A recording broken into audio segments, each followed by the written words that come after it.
The crazy thing is that whilst traveling, I like to do a lot of very stupid things. Sure, there are a few people I know that I can count on one finger who are crazy enough to take their drone above the clouds to grab a footage of a mount. I know people who like to fly several hundreds of, okay, not several hundreds of kilometers, but really, really far into a valley just to determine the number of falls a waterfall has. Does it make sense? Yeah, I'm one of those people. This is just one of those adventures I've been on, and it's been a crazy thing, just doing something. I don't know, maybe I'm trying to grab the best footage. But what happened? What is happening here? Looks like some, let's see.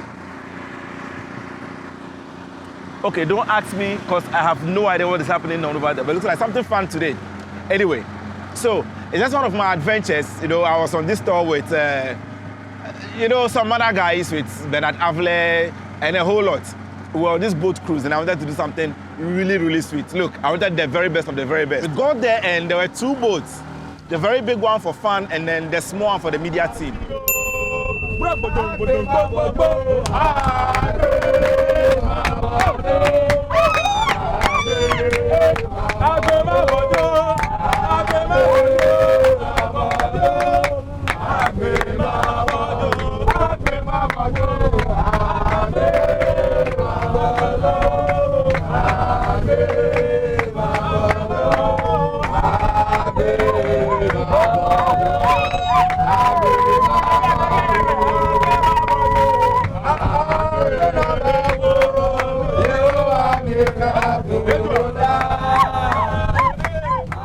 I joined, of course, it's supposed to be fun, but I realized, on the boat I cannot grab good footage, so I decided to sacrifice the fun to grab the footage. I know. The funny things we do for this job. So I actually alighted. I didn't go for the fun stuff. Was on the floor, and then the two boats actually started the cruise on the river Volta. So, fly the drone, it's a piece of cake. Chase them along. But the crazy thing is this, at Sogakope, the winds are ridiculous. Look. Oh, one guy almost entered a palm tree with his drone, but that's a different story. So I followed them on this river, chased them down the river, flying around them, getting some 360s.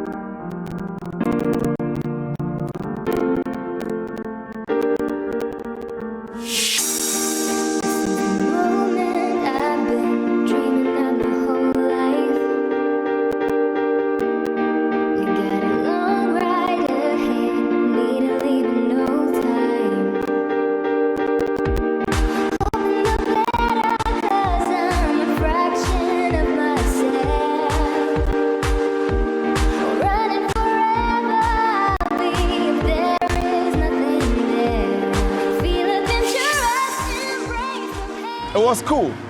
Then I came back to land because I felt it was too long. I waited, and I was getting a little itchy. I'm like, why not they returning? It turned out they were having too much fun, so I decided to go even way further. What did I do? I took the drone up again and chased them down. Boy, speaking of crazy, I'm that crazy sometimes. So that's what I did. I chased them, went all the way to wherever it is they were going, and then by the time they were done, I had some good footage. But you see, the thing about drones is that the lens is really wide. You can grab just a wide shot. So getting the expressions of people was going to be difficult, if not impossible. If you're wondering why I'm not doing this video in the comfort of my studio, well, it's one of those things I just, it comes to mind and I decide to talk about it on a whim. So here we go. All right, so I chased them back with the drone all the way to wherever they were. It turned out they were almost in line with the Sogakope Bridge, which was actually cool. Yes, I was freaking out because the wind was strong. The drone was even warning me that the wind is too strong, but I'm a stubborn person, so I followed them anyway. Chased them all the way to that side, went around them, did a couple of 360 shots. The shots were good. I enjoyed the shots. Sure, as time goes on, I was trying to get their expressions in the boat, how much fun they were having, but drones usually have very wide angle lenses, so it means you cannot get a lot of close-ups unless you bring the drone really close. Well, on returning, that's exactly what I did. I got close to them, got the drone close. I could virtually even hear them singing in the boats, having fun, jamming along, and it was crazy. The fun was inside. Part of me regretted I didn't go anyway. I kind of regretted. But, well, it was too late. I couldn't fly in and then jump inside the boat and start having the fun with them at that time. So I just had to we wait for them. So I chased them down again, followed them with the drone. This time I was flying in reverse to, grab the shot of them and everything.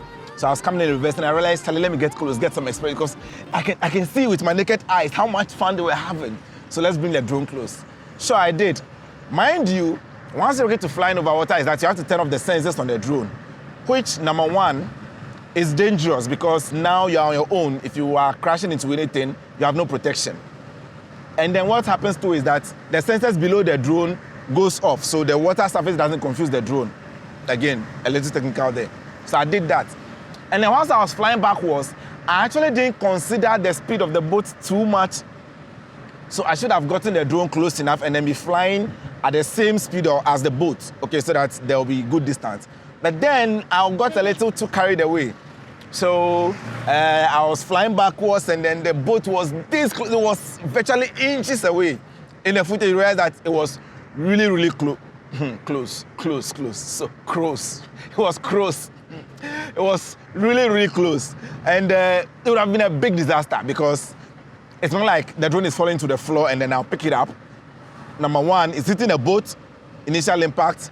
It will hit the water most likely and then the boat will walk over it, or if it's electronic, if it enters water, game over. So basically that is what happened. And it was a funny one. It was funny. It was fun. It was nerve-wracking back then. It was just fun. I was just concerned about getting the shot. So yeah, that's what happened. And lesson is, the fact is I didn't even learn any lesson from it because right from there, I did a lot of other crazier shots over water.